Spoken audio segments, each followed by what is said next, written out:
Another day, another podcast, another voice actor. As we get to, I want to say 80? I should actually count it up again these days, but whatever I do, there's just so many of them. But this one will be interesting. As a native from the Pacific Northwest, we are definitely talking a lot about snow because Arizona, well, I'm on my third and fourth snow day, and then the Pacific Northwest, they had a ton of snow days, so it's a lot of fun. But of course, you have no idea who we're talking to today. And Kayla would be with me today, but I forgot to tell her the date of recording, and then she had play rehearsal, and oops. Zach, help? Please introduce them to our guest. A lone studio, a view of the Space Needle, and suddenly a sprawling vision of planet Earth echoing with vocalizations most versatile. Whose career could such a vision describe but that of Naomi Mercer Mckell?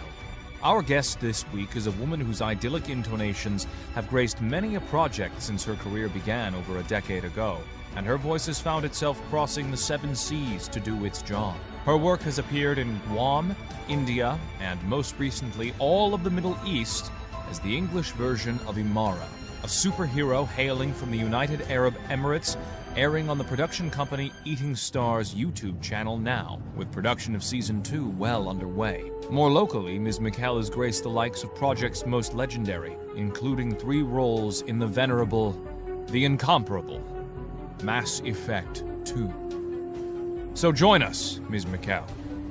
We would find ourselves humbled by the honor of your company and conversation. You are and always will be welcome in the Fanatarium. So just, my co-host was supposed to be here, but she ended up having play rehearsal last minute. So she sent some questions.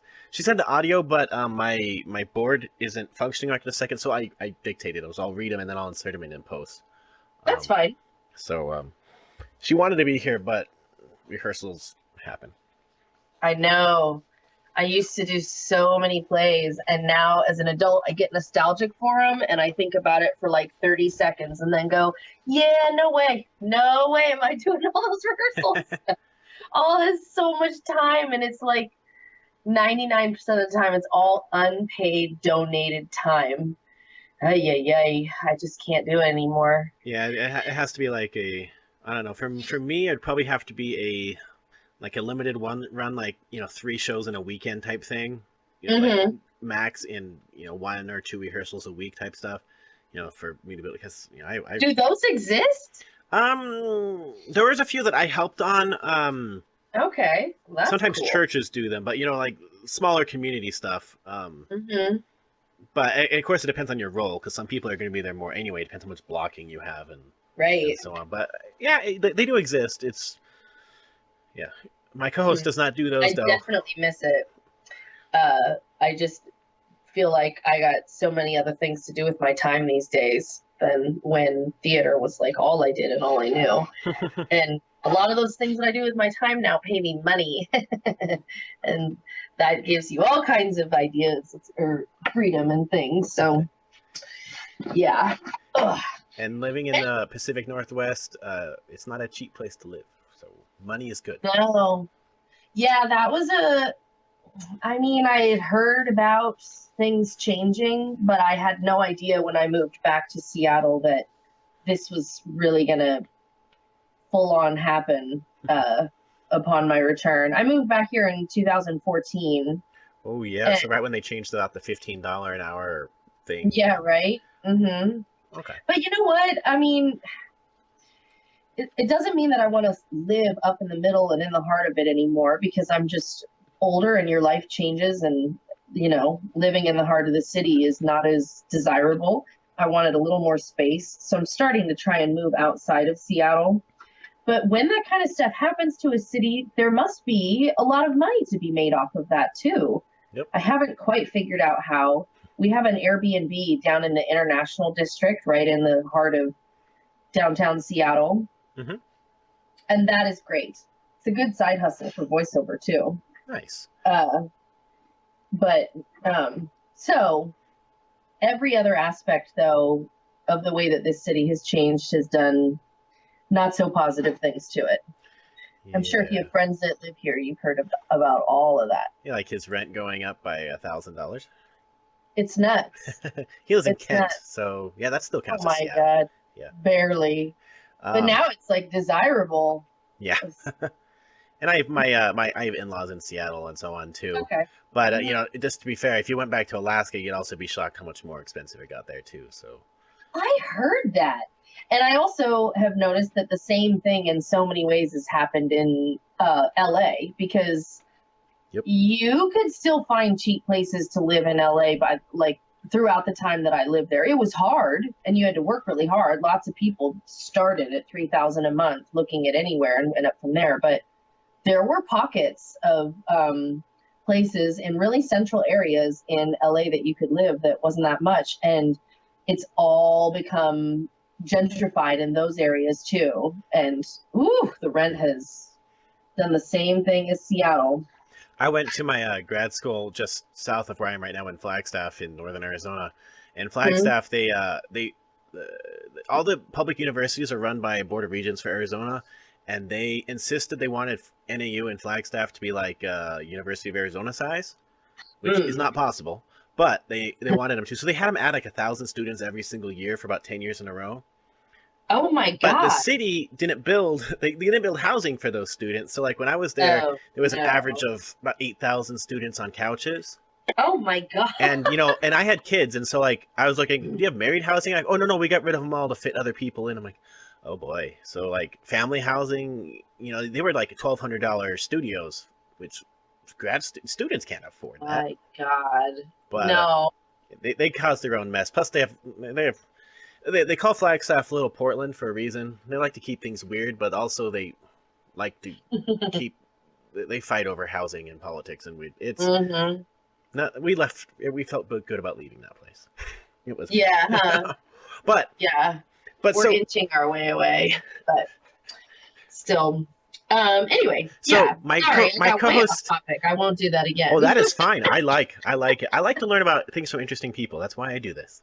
Um, Okay, cool. So my co-host Kayla, she couldn't be here today, but so she sent me her questions and stuff. So I'm just going to read exactly what she said because I'm going to be inserting the sound clips in here. So if people hear my voice cutting off suddenly, that's what happened. Mhm. Hi, Naomi. This is Kay. I'm the co host of the Fanatarium. So sorry I couldn't be on the call today. I'm super bummed to miss it, but Jeremiah was nice enough to take some of my questions pre recorded, so I'm going to send a couple your way. Can you tell us a little bit about what the day in the life of a voice actor looks like? Sure, yeah.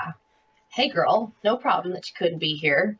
Cool that you wrote these questions. Okay, a day in the life.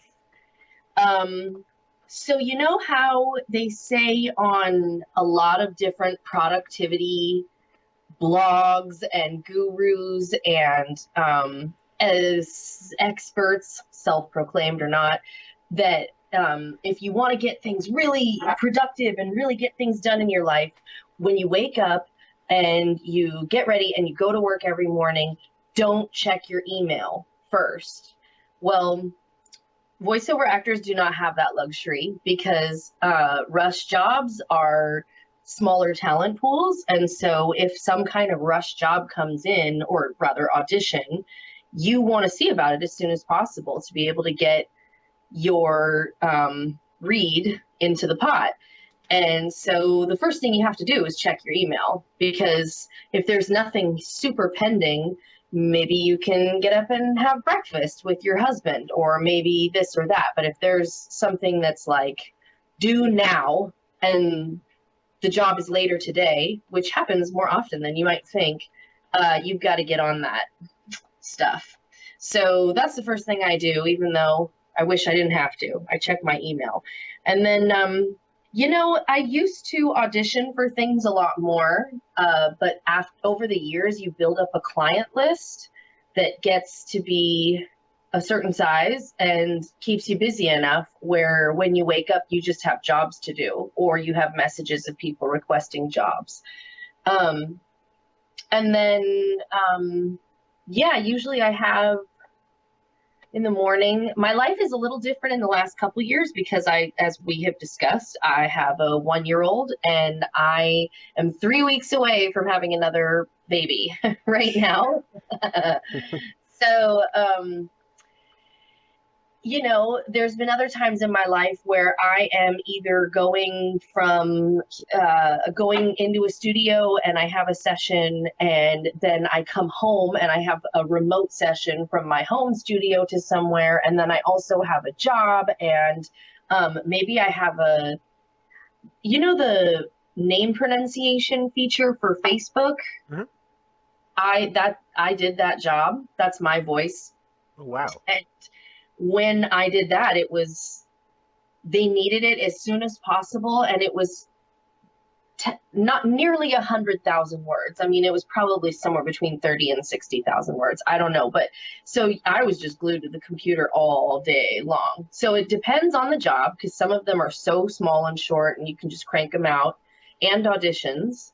But I don't, the way that my career has morphed over the years is there used to be a lot more time auditioning, and now there's a lot more time just executing. And now in the last year, there's been a lot of learning to be way more efficient with my time because it's so freaking limited. I have, this baby running around, and I'm tired, and he just went down for a nap, and quick, let me record and get this done and that and that and that, and then get it all done before he wakes back up and that kind of thing. Other than that, the days aren't all that typical. I mean, I just booked a job where they want me to be at their studio. They just do not want it to be remote. They want to be in the room. And so they want me to go down to Los Angeles. I can't fly past 36 weeks, and that's on Thursday. So people got to make a decision here. But it won't be a typical day. I won't be waking up here. So things, a lot of times when someone says, so what kind of voiceover jobs do you do? And I'm like, well, what day is it? I mean, it's every single day. It's just a different scenario that is all depending on whatever the job is, or the audition, or where it is. Yeah, and the bread and butter of voice actors, most people think, when they think of voice actors, they think all you guys do is video games and animation and so on, but most of you guys, from what I know, you get your money from commercials. That is the bread and butter of a voice actor, is the commercials, to keep, especially runs that run for years. Mm-hmm. Got to keep that check coming in. Yeah, residuals and reusage and things like that are amazing. This industry is trying to find ways to get out of those sorts of things and have a lot more work leave the union, which is really too bad. But there's even more work that is really regular and good money that has risen just in the last 10 years, like the whole e-learning genre. Anyone I know, this one is, I've never done it. Full disclaimer, I've never done any kind of telemarketing. Political ads that go against my beliefs, I'm not going to do it. But telephone reminders, like, this is a message from blah, blah, blah dentist. And if you need to cancel, give us a call with 24 hours notice or something like that. Those recordings, if you have a few of those on top of your auditioning for all the big jobs and the big commercials and the big games and the big series regular roles for animation, then that can be really good daily bread and butter too. So I've got a lot of those on that e-learning. Audiobooks is another one. Yeah, but Audible and stuff. Yeah. Don't quite have the maybe I have the attention span for it now, but I've never gotten into audiobooks. It's never been my jam. I know some girls doing it right now that are just crushing, and but that's a whole nother. You just get up and you just read. It's just rolling all day. It's so different, I feel like, from my workflow. So maybe I would enjoy it. You have to do at least 60 or 65 jobs before you even qualify for the union. And that's a high mountain to climb at this juncture right now. So I've kind of been like, maybe later. Well, while you're talking about the union, I'm curious about this one because I have interviewed most of the leaders of SAG after, from like Crispin Freeman to Wow. I just forgot her name, Hale, Jennifer Hale, and that Yes. group. I've interviewed a lot of those. Actually, I've interviewed I think all of them. But maybe Steve. Cool. I've not interviewed Steve Blum though. But I'm curious though. When it comes to SAG-AFTRA, I know they just had their big old strike involving how video games have treated them because there was a lot of unsafe conditions working on video games and unfair pay. The money. Yeah. And they were Hmm. basically told to be stuntmen without stunt people helping them, and so on. Hmm. But I'm curious. So as far as like the union contracts go, do they apply to everything you do, or just certain jobs? Like, is it for all commercials, all audiobooks, and so on, or is it just certain types of job that it applies for? There's a few people I know who solely do union work, and it is a small handful. And then I know two people that are Phi Corps. One because South Park is non-union, and my friend is the voice of the like Cartman's mom on South Park, and so she had to go Phi Corps to take the job. But otherwise, she would just be union. But these are like veterans who have been around since before the SAG strike and everything else. So much has gone non-union that if you're with any agency outside of Los Angeles and probably New York, they'll say, listen, I know you want to work and I want it too. So hopefully you're down with doing union and non-union work. And they'll say, let's say Arnold Schwarzenegger did a non-union commercial when he was running for governor or whatever. Yeah. That would be high profile. People would see and notice that and be like, oh, what's he doing this? This was a non-union spot, and he would get fined and in big trouble, and they'd make a big example.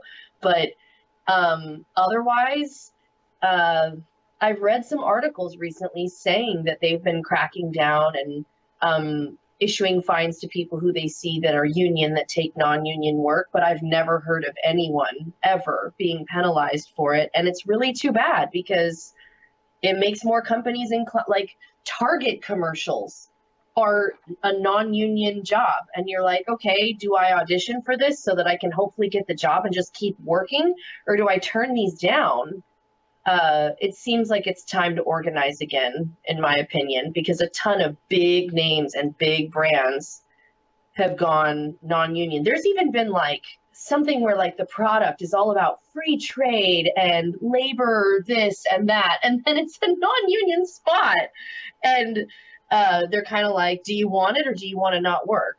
Wow. So I'm fine going on the record about this. I know no one else is, or who knows, but not that many other people are willing to talk about it because they're afraid, if they're taking non-union jobs as well as union jobs, and then they speak up like this, that they'll get, they'll have a mark on them and maybe get caught for taking non-union work. But I don't want to say the phrase everybody does it, but I don't know too many people who don't. I know of maybe a small handful of people who have gone Phi Corps, and that means that you withdraw your right to vote within SAG-AFTRA, but you can still take union jobs and you can take non-union jobs. Yeah, I've interviewed a couple of people that are like that. Pretty easy to do, but most people I know never bothered to do that because there's just no repercussions. And it's making the union kind of, weaken, definitely.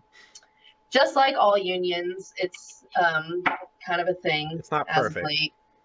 Yeah, it's definitely a different union than other unions because to get into it, you don't just pay a fee. You have to really bust your booty. But still, I wish that they had more of a grip on all of the work like they used to. Well, they did prove, 2 years ago now, or 2.5 years ago now, they have some muscle to flex, and they busted some major walls down when it came to video games. It wasn't a perfect win. It's true. But they did flex their muscles, and they did get some wins out of that one. And that was really the first trying to remember. I think the last time that happened was in the 90s, if I recall, when they started negotiating before. Yeah. And so, they hadn't done anything for 20 years, so... And it's been so long now that the annual revenue of video games is surpassed the the film industry. Yep. And there's nothing residual wise in any of the standard contracts. It's yeah. Well, if I just, would do more games if it paid better money or if there was any residuals involved. But well, it just just look doesn't at make sense. Grand Theft Auto 5 and Fortnite. Combine those, and that's more money than movies make in an entire year. Definitely. And that's just two. Mm-hmm. But yeah, I was just curious, and I'm kind of shocked. My brain's kind of baffled that South Park would be non-union. But then I remember, I think Trey Park and Matt Stone do most of the voices. They do, and they also claim, so the show goes up Wednesday night, right? Yeah. That's when and they are writing all week. Their stuff is current. And I remember when I used to really, really watch it, it'd be like some scandal happened on Friday and it's all written into their show by the following Wednesday. So they write everything all week, and then the voiceover actors don't come in until like 6 p.m. Tuesday night, and then they'll record all night sometimes. And so he claimed he would never be able to get a good deal with a union contract. Like they would just gouge the shit out of him. Oh, sorry. They would gouge him, and he didn't want to change the schedule, but he didn't want to pay whatever fees the production team would incur for having talent there arriving at 6 p.m. and recording sometimes all night long. So they made it a non-union show just for that, is what they say. Makes sense. Yeah. No, it doesn't. Well, it makes sense in my mind knowing the rules. Knowing the rules, it makes sense in my mind why they did it. I would have done what he did when I started the show, because I feel, when you're running any business, you don't know how it's going to turn out, and it's best to save every dollar that you can find possible to save. But then once the show is, come on, this thing's been on for like 20 years. Well, that's true. That is true. Go union. Come on, dude. I wonder if they went union for their movie. I imagine the movie was union because I can't imagine it wouldn't be. Yeah. There's money in that one. Yeah, film is different. Yeah. I saw on your blog that you were teaching a class a couple years ago about voice acting. Are you still doing those courses? And when did you decide that you wanted to teach voice acting? Good questions. Yeah, so I made a whole course that is about the business side of voiceover. So, anyone who's starting should train. They should learn microphone technique, and they should have some acting experience, or some, take some classes on acting in front of the microphone, that kind of stuff. But then once you have those skills, at least when I was starting out, I felt like there weren't any real classes telling me where to find the jobs. I had busted my butt to do all this training and make a demo and sent it out all over town and beyond, all over the country or more. And nobody cared. And then I think I made another demo after that under some different training from a more reputable person. And that I got 2 meetings, I believe. And so then you get an agent, and then you're like, sweet, I made it. Here we go. And then you get, 4 to 6 auditions a week, and your read is getting thrown into a pile that has like 800 voices saying, Old Navy, get your fash on. So, no, you're not getting any. Unless it's like total luck of the draw, you are not booking, especially not right out the gate. And I was like, where are I signed with the agency in the top 5 in Los Angeles. Where are the lower level jobs that I can be doing to work my way up, or to just have something to be doing during the day that isn't a starving actor job, but it's a job within my field. It's voiceover work while I am, getting these opportunities for these big jobs, I'd like to be doing voiceover in the meantime. So that was right when like lots of online work and pay to play sites were coming around, and I experimented with them a little bit. And I figured out a bunch of different ways. I had all these, I went to the Game Developers Conference, the GDC, the one up in San Francisco in the Bay Area. Nice. And I had some friends in the game industry, and I had passes to be able to get in, and went and sat in on like a session that's about how to better direct your voiceover talent. So I knew I was sitting in an audience that was surrounded by like voiceover directors for game companies. And I just networked my butt off in clever ways like that. And then I was like, people keep asking me how I'm doing all of this. Maybe I should turn it into a class. And so it's kind of funny how we started where you were asking me what my typical day is like. I call the thing the workflow of VO. So it's about what your daily life is like. And it talks about, you know, if you wake up and you don't have a job, or maybe not even any auditions, what can you be doing in the meantime to keep the ball rolling for yourself, and to keep and to further, you know, solidify things that make your phone ring in the future. So I taught it as like a Saturday all day intensive course at guitar centers up and down the West Coast for a while. And then I decided I wanted to make it into an online course. And then the thing I finally got burnt out on was the marketing for the online course. That's like a whole nother part-time job. Oh yeah, like when someone says, "How's your SEO?" I'm like, I don't even try. I don't know. Right? It was just so much work. And the style in which a lot of people are marketing their online courses was starting to really rub me the wrong way. And I just did not want to be like that. I wanted to be like, hey, it's good information. Do you want it or no? And here's the page you go to. But I didn't want to be doing all these sales funnels and free webinars and all these different things that I felt like everything was being marketed at me to do. And then when so much of this was taking up my time, I was like, I turned this into an online course because I don't want to be teaching all the time. I want to be doing voiceover. And now I'm caught up in this marketing stuff. I just want to be doing voiceover. So I put the class up on a different platform. I put it up on Udemy, where they fill it, or people can go there and take it, but I don't really have to do any maintenance on it. I'm not running things, you know, they're running the platform. And it's just passive income now, and I love it, and I'm so much happier. Nice. Yeah. What was the second part of your question? When did you decide you wanted to teach voice acting?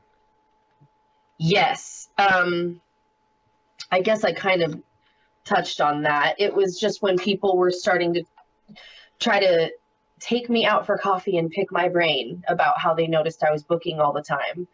And I came home one day and I had a roommate. He was like, hey man, don't be giving that information out for free. You worked hard to crack all those little codes and things. And so I started writing stuff down and created sort of a curriculum of just like, from where you're at, how do you set up your home studio and make it be competitive? And where do you find the jobs? How do you book the jobs? How do you execute the job once you've got it? How do you collect the money from the job in the end?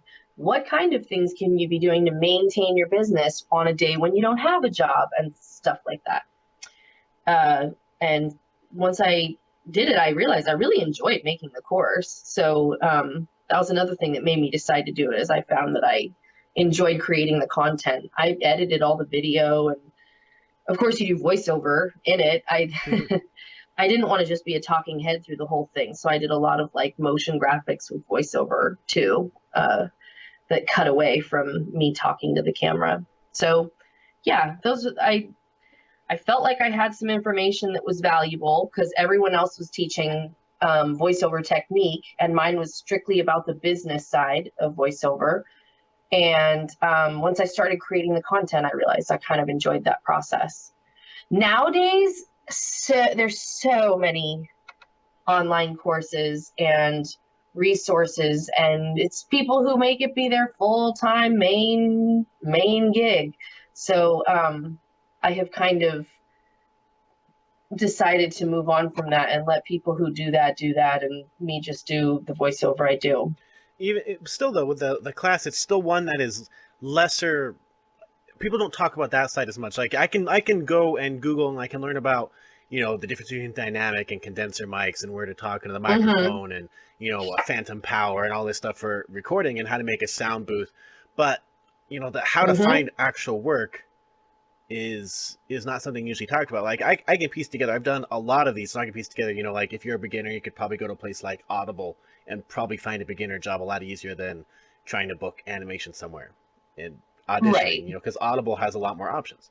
And you know, audiobooks in general, or heck, you can practice by doing what's it called, LibriVox, I think it is, the free one. You know, if you just want to practice reading books, do LibriVox and read a chapter and post it up there.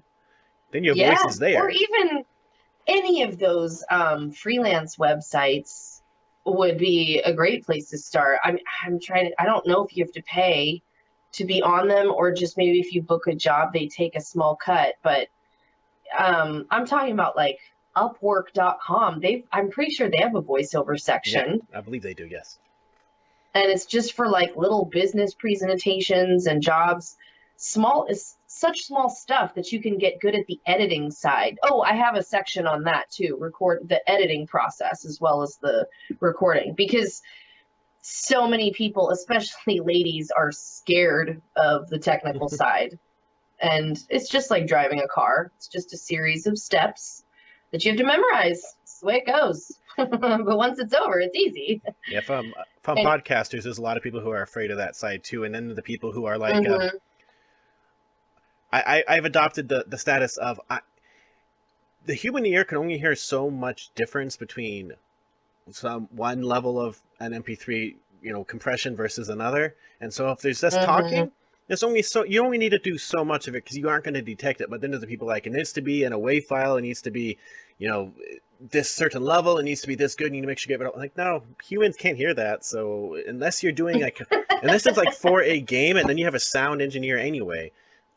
You only need to do so much. Don't go perfection. And plus, sometimes if you cut like every single out, it sounds weird. Like your voice no longer is natural. So like people who cut like everything they think is a flaw, too much work. Yeah, that shows screen too. Yeah, you probably. Well, I mean, you should have some room ambiance noise to fill into those spots where you'd cut it out, so the sound wouldn't fully go dead.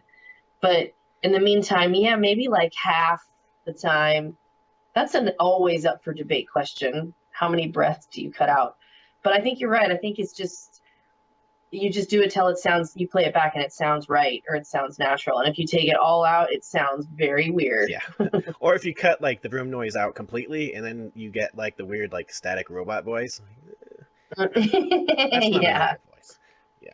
Lots of practice. The biggest thing is practice. Practice. You'll get used to it. This is one of my favorite questions to ask our guests. What are you excited about right now? It doesn't have to be voice acting related, just anything that you are excited about today. Ooh, well, I'm definitely excited that I'm about to have a baby, another baby. These babies are back to back. Oh, yes. They're only 15 months apart, but the first little dude took nearly 3 years to get him into this world. And so when I got pregnant again, I was like, hell yeah, bring it. Let's do it. Let's get this over with. So I'm only 3 weeks away, and I feel like I've been pregnant for the last 2 years. I'm done now. I'm like, let's go. But I'm also, just nesting like crazy and excited about that. And then I may never have heard of this genre, but I'm very excited about it right now, and that is the world of TV promos. Especially if you do lots of online entertainment consumption.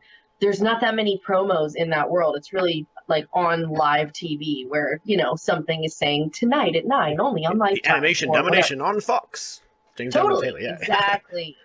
So I am excited about that because last year was the first time in, I don't even know, 10 years where I was like, you know, I have been working a long time and it's time for a new skill. It's time for, I want to branch out. I haven't made a demo in a while. And I mean, I made ones that are just like I put together some work I've been doing already in the field, but there's something to be said. It's different when you make a demo to say, okay, I want to work in this different facet of voiceover. So it's a different vocabulary, like as far as how they direct you and what you're looking at in the copy that comes out. It's a different pay scale. You have to get a promo agent generally. It's their own, they are in their own lane. But if, let's say, you could get some kind of really regular promo work, like you were the voice of a show that had a big season, like 22 episodes, or if you were the voice of a channel, that stuff is awesome because it's work every day. It's great money. And if you can do it where you're patching in from your home studio, you just step into the booth and hear the producer in your ears and you read off to them whatever the promo is about. And then it's like tomorrow at 9, tonight at 9, next week at 9, only on NBC. So last year I made it a goal to be kind of diving into that. And I did a bunch of training. And then I was shocked to find out that it is one of the few industries left that is ridiculously dominated by men. I mean, like in 2014, so 5 years ago, there was an article about it where they pulled, you know, network television was 100% voiced by men. There were no female voiceovers doing any television promos. And so it's starting to change. I think it started with the Shonda Rhimes lineup on Thursday nights on, was it ABC? Yes, ABC. Yeah, I think so. So, yeah, so, you know, the audience on that lineup is like 77% female viewers, yet all the promos telling you about the show, trying to get you excited to watch Grey's Anatomy and Scandal and How to Get Away with Murder or whatever, were all like dudes that don't sound like they even watch the show and certainly can't relate to it, and certainly aren't relating to the people who they're trying to get excited about watching the show. So finally someone was like, hey, yo, this is dumb. Let's hire a woman to be the voice of, I think she was just the voice of Thursday night TV or something like that. But I think she eventually did stuff to be the voice of ABC. So like, it's starting to change. I wrote something on my blog about it where I was like, the first domino has tipped over, you know, the ice is just beginning to crack. And so I made a demo and I geared it very much at trying to break this glass ceiling. Like I took stuff that you would think would be voiced by a man and totally went for it. Like, hey, chick could do this too and be just as compelling and get you just as excited about this. So, you know, like the image on the front of the demo is like a pink boxing glove shattering glass. So I had a lot of fun with it.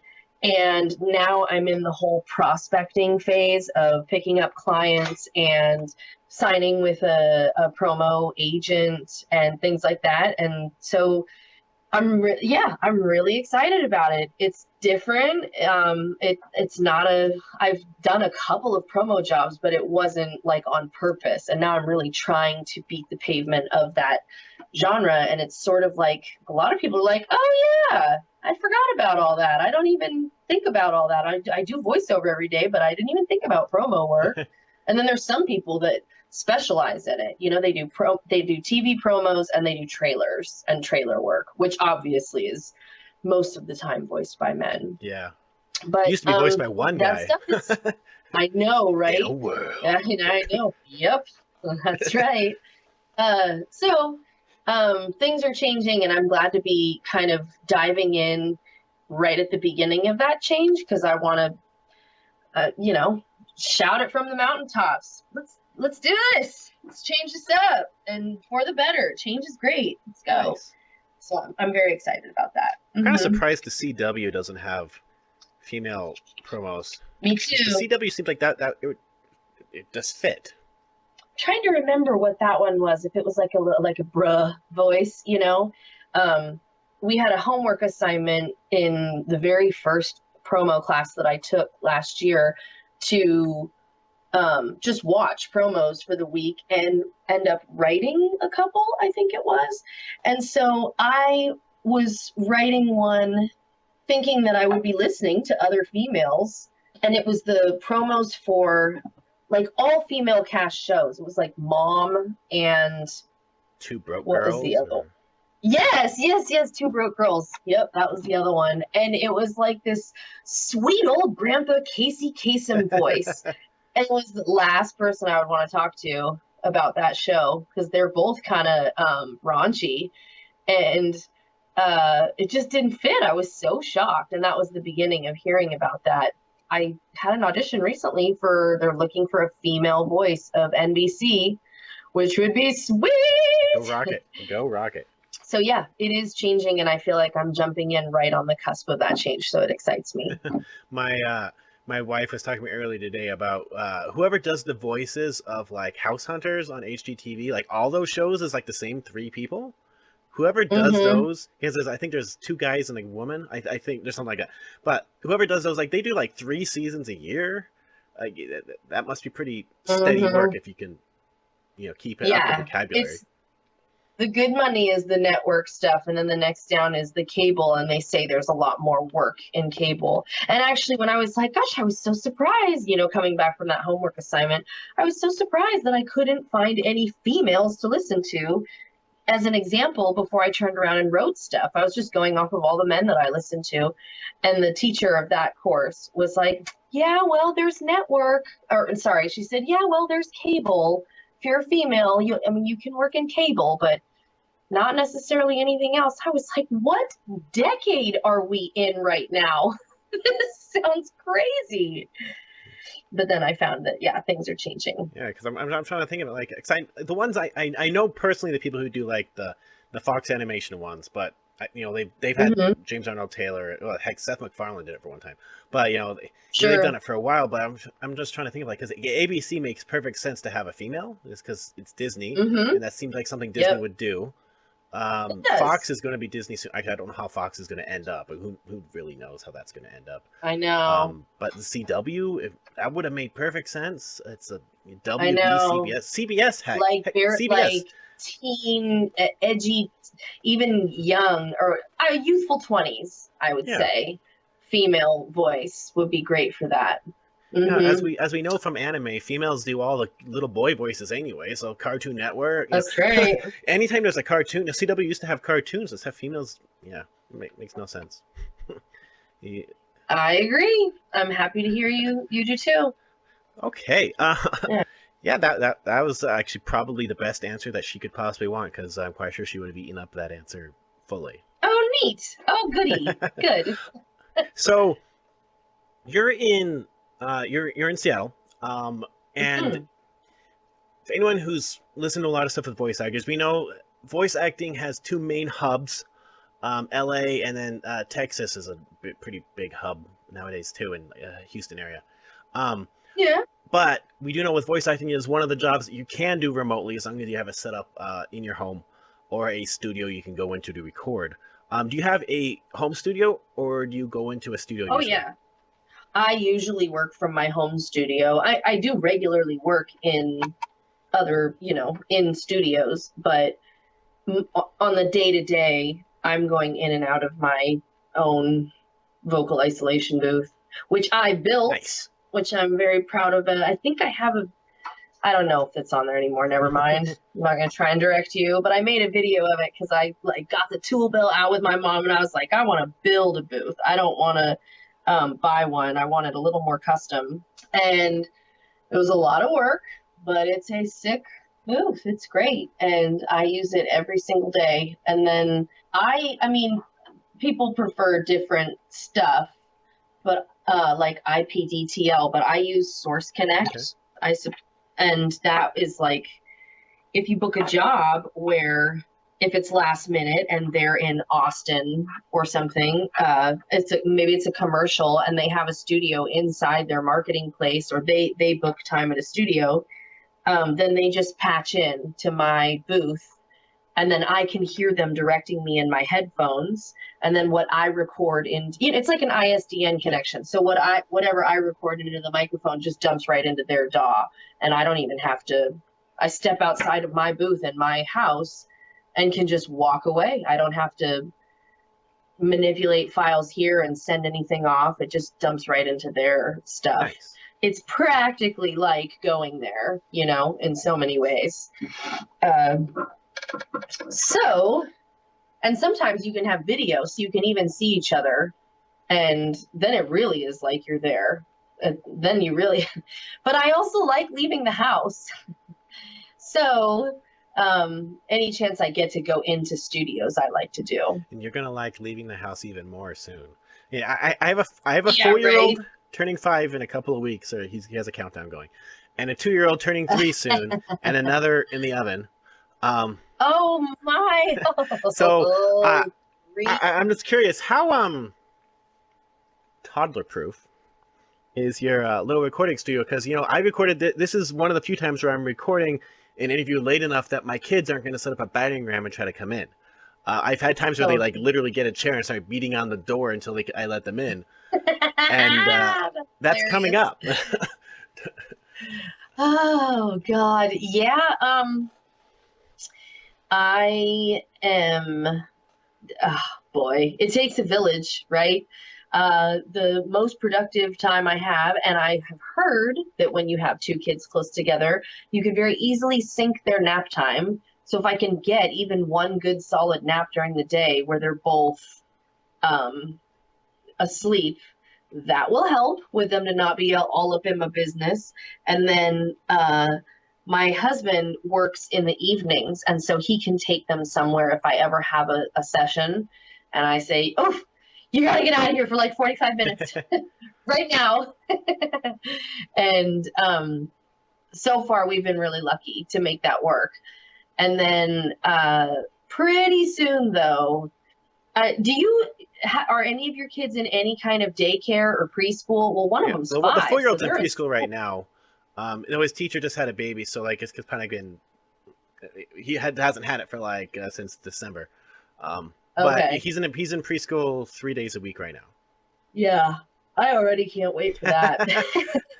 Well, and then mine have opposite. Like one's a night owl. Like she's up at night, and the other one falls asleep and sleeps pretty well, but doesn't nap. So one won't nap but sleeps well. The other one will nap but is a night owl. I prefer the not napping, honestly. It's not gonna work for me. Oh no! Well, I didn't even think about the different. Like, if I didn't even think about the option for a baby that's a night owl. I thought that. Let's hope babies go to sleep when you put them. Well, let's just say not every.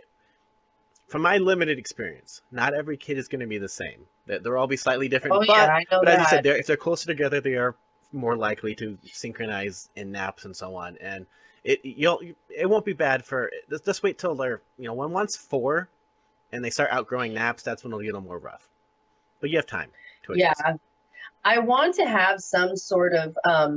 But also, I've just noticed my son is so social, and he doesn't have a brother quite yet, but he's about to, and that'll be fun for him to play with. He's got to wait about a year before he can actually play back. But in the meantime, yeah, he's so social, and there's I just want him to be around more kids and not just around adults. So that's another thing. I want him to be in some sort of daycare with other kids for the social interaction. Maybe 2 days a week at the most. The only thing that I'm hesitant about is how sick they say you get 10 times more sick when you go more twice a week or 3 times a week. But no, I'm planning on doing that once this other baby is born. So you can get some sleep occasionally. Yeah, sleep or get work done, or also just get more social interaction for him and social development for him, because it seems to be his jam. And someday he's going to want to come up to your booth and talk into your microphone and do what you do, and it's going to be adorable. It is too. But oh yeah, I got, the only baby gates that I still have up are the ones that are all around my desk. I got a stand-up desk, and all of my like my printer and other things are down on the bottom shelf. I had to baby gate that stuff off so fast. Oh man. He would walk right past about 50 toys and be like, "Ooh, what does this printer do? Can I find the toner cartridge and shake it on this carpet?" And then same with the booth. It will not work if I'm trying to record something and he's in the room at all. He's way too curious. He can see me through the window and he starts laughing. And even that gets picked up. Yeah. Or he comes over and bangs on the wall, just like you, or like your kid. Yeah. So yeah, that won't work. But at least I can be at home in the other times, at the moments when I'm not recording, maybe sending out invoices or emailing or this and that. I can be just going and sitting down for a second, and then when I'm waiting to hear back from something, I can be over making a sandwich for the two of us or this and that. I feel really lucky, and like voiceover is actually really conducive to a family environment and having kids. Yes. Because it's also pretty flexible usually too. Yeah, and since you'll be at home, they'll notice you're there, and they learn to leave you alone. It's when you're not there a lot that they want your attention. Yeah. So I have two more questions before we wrap this up. So one of them is, like, when you do a lot of promos or commercials in general, you have I've seen some of the voice actors talk about, like, when they do little shows where they have a little jokey bit where they're in a booth and they have to do the same line about 40 different ways before the person behind, the director finally takes the first one they did, where they do it, faster, slower, in Greek and Italian. Do you have any experiences like that where they went stereotypically, so to speak, overboard on how many different you have to do, and then eventually just like, we use their normal voice? Oh, so yes. So much yes. This was another one where I had to fly down to LA. They didn't want it to be a remote session. And in retrospect, I know why. Because they were just... No, it was this advertising agency, and it was for Palm Wonderful. And it was like this CG animation of a museum painting of Persephone, the Greek goddess. And then this... like a museum tour, older man voice says, like, Persephone, the goddess of, I don't even remember what she was the goddess of, was condemned to a lifetime in hell for eating just 4 pomegranate seeds. And then the painting comes to life, and Persephone looks to camera and goes, "Totally worth it," and then looks back at her pomegranate seeds and eats them. So that is the gist of the commercial. So my lines were totally worth it. That's it. With a slight Greek accent. I lived in Seattle already, so I flew down because they wanted LA talent and I wanted the job because it was a national commercial. And how long was that first session? 2 hours, I think. It was 3 freaking words. It was, okay, 25% Greek accent, 35% Greek accent. Okay, now try it with a big, F you. Okay, now with an attitude. Okay, now youthful. Now you're innocent. Now this, now that. Again. Punch this word, punch that word. And that can be actually such a fun exercise. I mean, when you're going, it's almost like you're a boxer and you're training and someone's holding up the mitts for you to punch, and there's just this really intense rhythm going on. And it was like the whole advertising agency was on the other side of the glass. So the director and the copywriter, the producer, and then there was people higher up at the agency that were kind of standing in the background, just really overthinking this. And then they were just like, they were like ready to applaud when I walked out of the booth, and oh man, so great, yada yada, this and that, and I left. And then I flew home, and 4 days later, they said, we want to do a re-record. I was like, wait, what? And like I said, I wanted the job. I wanted the residuals to come from this commercial, so I want it to run, so I got to do it. And it's on my dime, because I said, oh, yeah, I'm LA talent, no problem. So I flew back down there. And this time there was like a whole nother row of people standing behind the back row of people. So now it's like so many cooks in the kitchen. The higher ups on the campaign are like, no, I need to be there. I need to let me make sure it goes this way and that. And in the end, the copywriter kind of like mouthed the words, "I'm sorry," as I came out of the booth. Oh my God, I'm not even joking. I think I did over 700 takes of those 3 words between those two sessions. And man, I'm glad I did, but it was exhausting. And also just like, there is no other possible way to say this. I did find more range than I ever thought I could.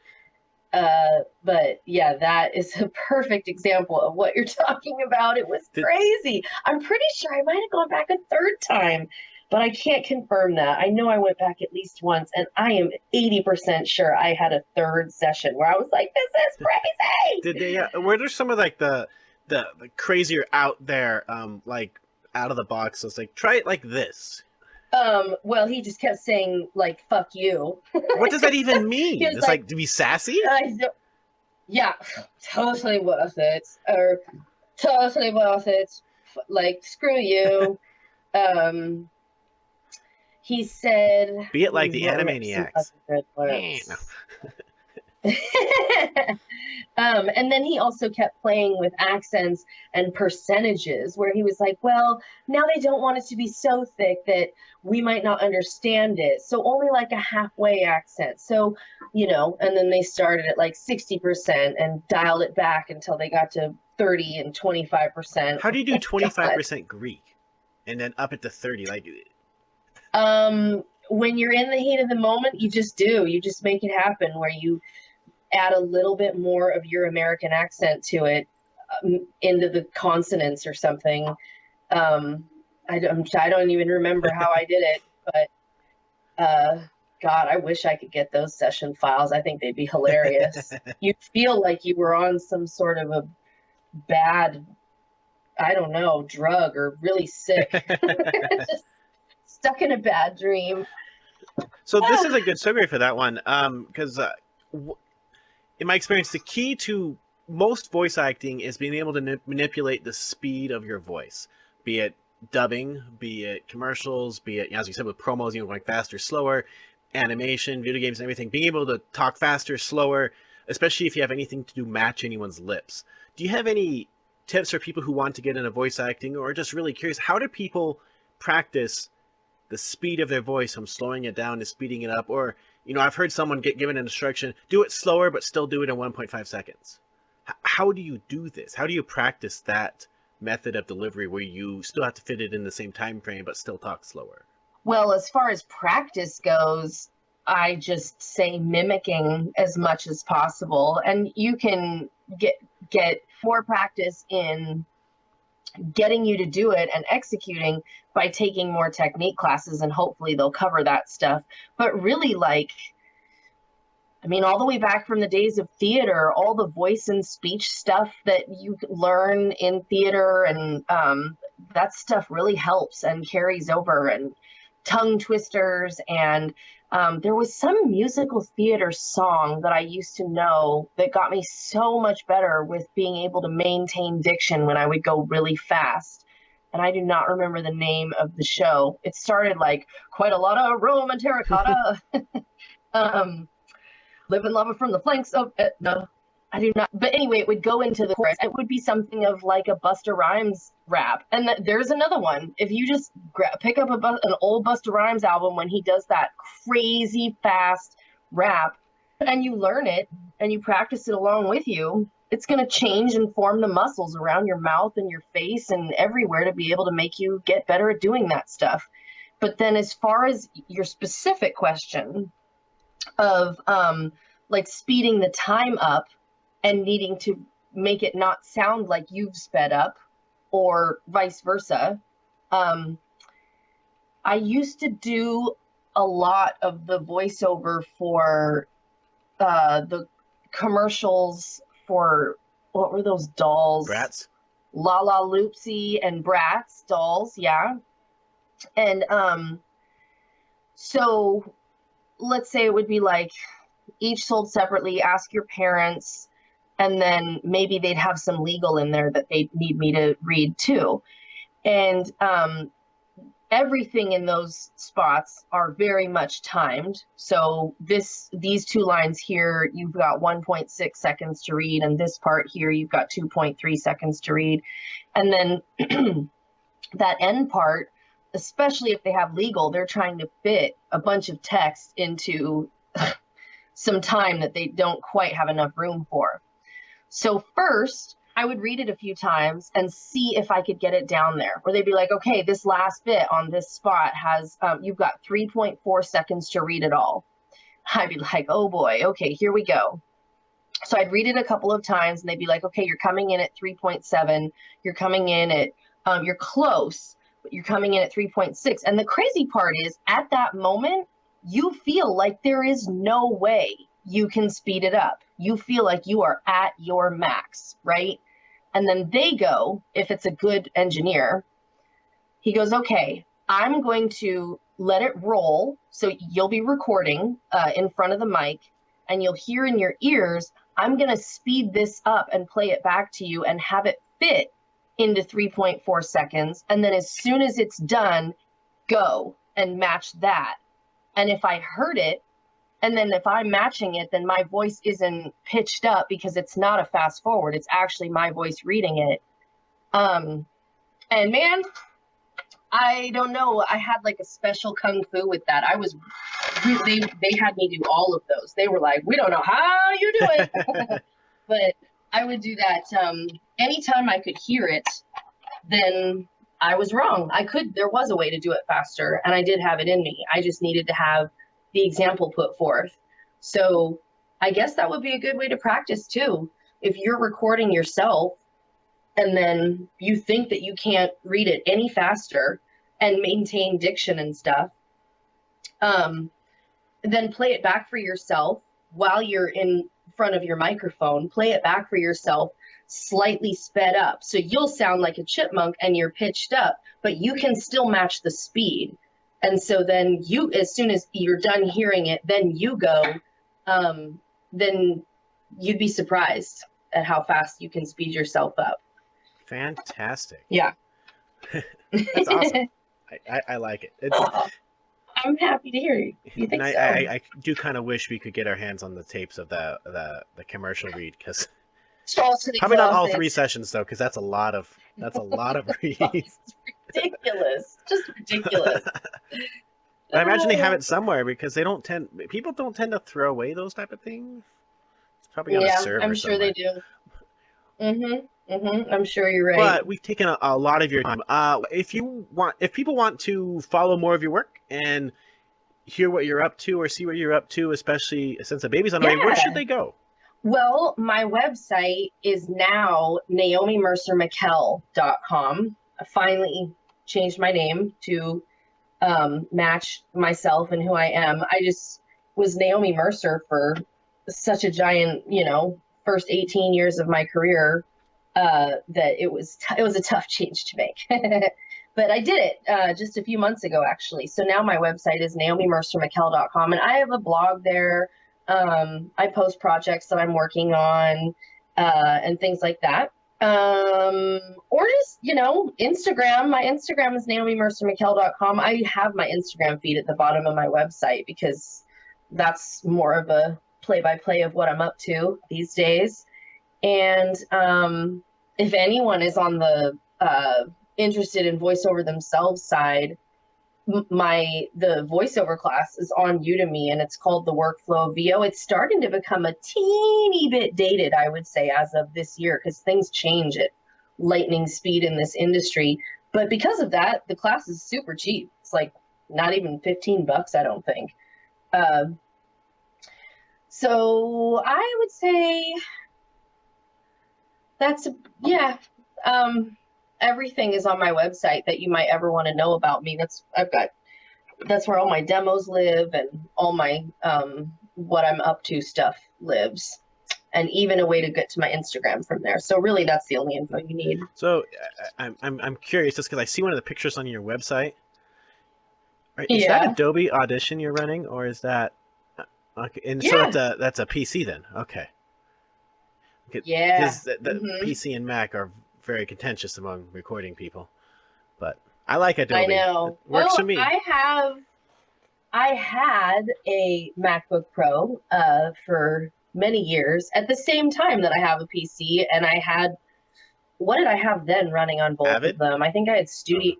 Nope, I never used Avid. I mean, when I go into a session, people are using Pro Tools, or if it's editing video, people are using Final Cut. But when I go home to do the stuff myself, I don't know. I never learned that one. I don't know why, but I do know a lot of others. I've edited a lot in Studio One and Audition, and I know a little Cubase here and there. So a lot of those can be compatible on Mac too. But yeah, somebody stole my damn MacBook Pro, and I never bothered to buy a new one. I have an iPad and I have an iPhone. And then that's where it stops. My computer is still Windows. I am still a PC. That works. And for the most part, for people who are curious about the difference, if you get used to using a program, probably keep using that program, because if you tried changing it, the next program is going to be weird anyway. Like I tried changing, I use Adobe, and people were trying to tell me to get a DAW and have me use other programs. When I tried switching to some of them, I'm like, I don't know how to use PreSonus. This is weird. What am I doing? They're just languages, it's like learning French. And then the weird thing is you start to get into it, and then you go back and you've forgotten some in Audition, and you're like, wait, how do I make a file? What am I doing again? And you have to it's the same thing as a dialect or a language or something. It's a giant pain in the butt to do that transition. You're right. But once if you know any DAW, you're going to be better at learning a new one than a person who's never worked in audio before. So it really doesn't take that long. If you go from Audacity though to something like Audition, you're like, what are all these buttons? What do they do? It just takes some time. Audacity's fine though, and takes free some time for people who don't have money. That's right. It's a great place to start, but it's best to just start using a software and then get thrown into the fire with stuff. Just say yes to things, and then have that way you've got something under your tush to make you figure it out, and then you're at the next spot. But yeah, no, I totally use Audition. They sponsor me, so I have the whole Adobe suite, which I love. I have Adobe suite because when I lived in Utah for a bit, and I have friends that worked for Adobe. And if you have someone who works there, you could get. I got. Let's see. When last time I got it was CS5, Creative Suite 5, and if you work there, it's $100 plus shipping for a suite. And this was before they did the cloud stuff, and it was like $25 for the Elements. 50 for Pro, so 50 for a suite or 150 for the Master.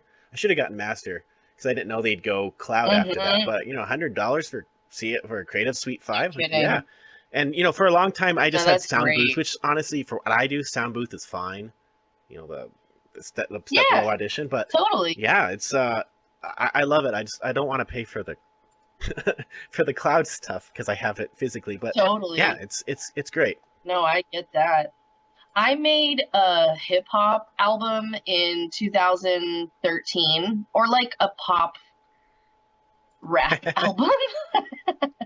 Um, and I made the person who helped me produce the whole thing, we made it in PreSonus Studio One. So I really understood music in that DAW better. And when I'm working in Audition, I'm just working with individual files. So, you're just editing the one file. That's great. But then the minute you do anything where, let's say they want it to be in a music bed, and so that doesn't happen very often these days. I don't have very many of those clients, but I have before. Or where they're just like, we don't know what we're doing. Can you help us and do it for us? And I'm like, yeah, sure. And I'll drop it in. That's where I get lost, is the music side of Audition. When you're looking at a session in Audition, I get stupid when that happens. I can only manipulate one file. Yeah. Do you know what I'm talking about? I've done audio dramas on Sound Booth, which, you have layers and layers and layers and layers, and Yeah, it can be a yeah, pain, especially if you run it on a. First time I ever did one was on an underpowered laptop. Ooh boy! Once you render that, you better, please finish. Please finish. I've been there. Finish the Yes. file. Oh, I've been there. Yep. But awesome. Yeah. But this has been fantastic. Thank you so much for your time, and I imagine My pleasure. if you're a lot closer to the what I like to call the eviction notice, where you just get out of my belly now, you're done. But my wife's exhausted all the time, so I imagine you're probably tired, or you have your routine to start soon to get ready for sleeping. I've been tired. No, I've been tired. I can't deny that. There's lots of times where I've got all these grand plans to get all this work done as soon as I get my son to bed, and then I'm not even able to I'm like a narcoleptic at my computer. Just where am I? How long have I been out? But yeah, hopefully my energy levels will pick up very, very soon, and it'll be just in time to be exhausted from just tending to this baby. But you know what? It's all worth it. It doesn't last forever, and in a few years we'll be in a totally different routine, and they won't be babies anymore. Exactly. It all comes with you get so much out of it that the price is minimal. For a couple of years, things are a little out of whack, and your schedule is a little bit compromised, and it's just so. Well, let's worth hope it. that job decides. I guess tomorrow, if you're gonna have to fly down, so you're not like the baby that was on the news today who was born on a JetBlue flight somehow. You should not be flying. Don't say that to was me. born on it. They my named the God. plane after the baby. I'm like, yeah, I guess that's kind of cool, but you shouldn't have been flying. I have to look this up. Yeah, no kidding. JetBlue It's on the front baby, page of Yahoo because right I now. wanna Baby know. born on JetBlue flight. Oh, I see it everywhere. Oh my God, baby boy. How far along was this woman? That's what I want to know. I'm assuming farther, but Please, my wife has for the flown love at of God, 36. not be- Just around the pickup time, and Okay, that makes it's happened. Good deal. It's not in like an instant. This could cause childbirth. It possibly could. So, like anything.